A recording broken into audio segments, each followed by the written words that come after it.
Hello, hello, and welcome back to day 26 of my 100-day challenge. This is super exciting.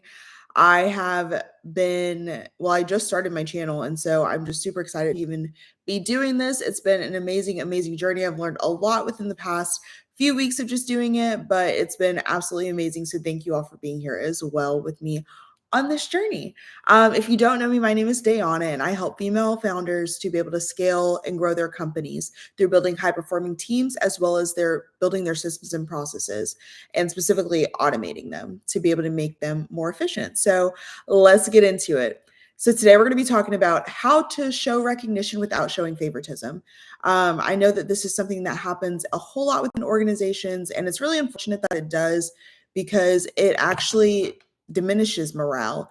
And so what I like to do is um, create a culture of just recognizing individuals and things like that and making sure that they are aware of their contributions to the organization. Okay, so one of the ways that we do this is showing that there is a balance, and making sure that we understand also why recognition matters. So the reason that recognition matters is because that's what makes the company go around. That's what lets your team members know that they're doing a great job. One of the key things that will make a person leave a company is lack of recognition, because they feel like that they're just a number. They feel like that they are just going through the motions every single day, but no one notices any of their contributions. So eventually they leave and go to another organization where they feel like that they are a lot more seen. Completely understandable. So we want to make sure that everyone feels seen, feels heard, feels recognized, but there needs to be a balance, because we don't want it to be where we're constantly just giving favoritism to one person or to a certain department and other people are being left out. We want to make sure that everyone is receiving the love. And so we want to be able to create a culture of recognition. And ways to do this is to be able to make it a part of just your organization as a whole. Encourage people to give recognition, even if it's like an anonymous submission box, or maybe you have a Slack channel that's specifically dedicated to shout outs, to where people can just share different insights and things like that that they've seen from their team members or from their colleagues. And they're like, hey, oh my goodness, like you are crushing it this week. Congratulations.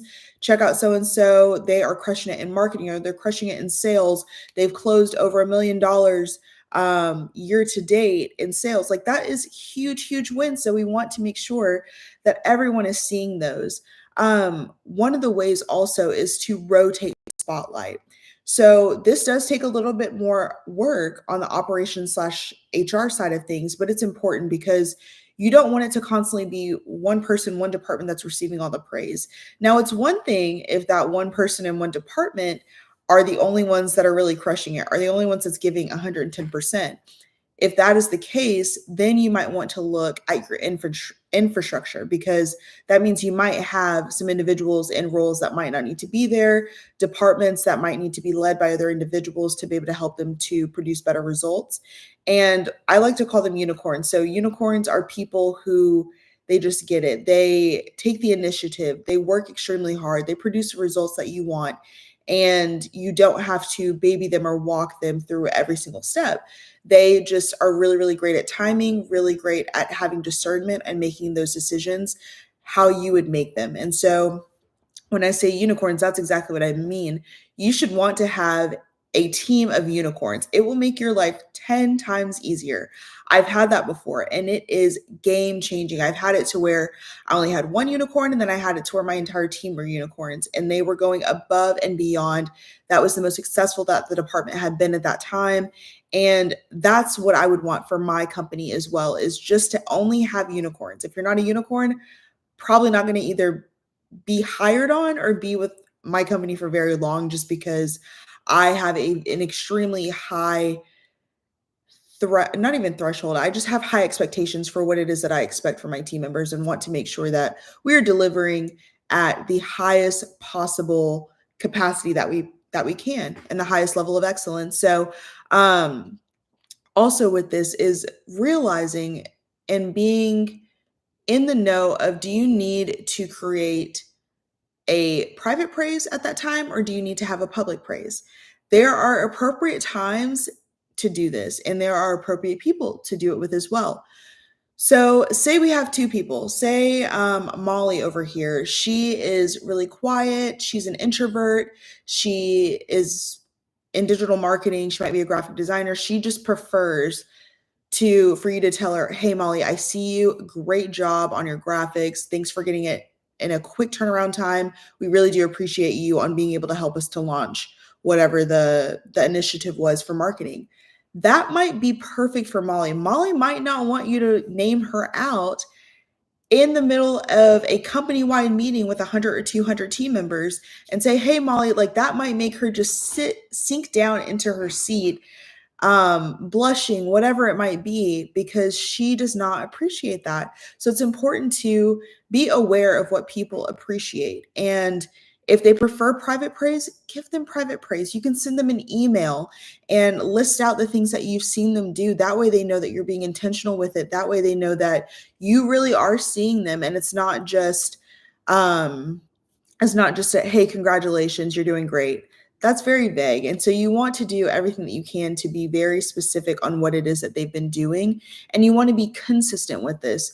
So, what this means when I say consistent, it does not mean that every single day you need to be sending Molly an email. "Hey, Molly, I see you. Hey, Molly, you're doing great on this. You're doing great on that. You're doing great on this," because that could start to make Molly feel a bit uncomfortable because she's going to be like, "Why in the world are they constantly telling me congratulations?" Or like, "Why are they constantly just giving me all this praise?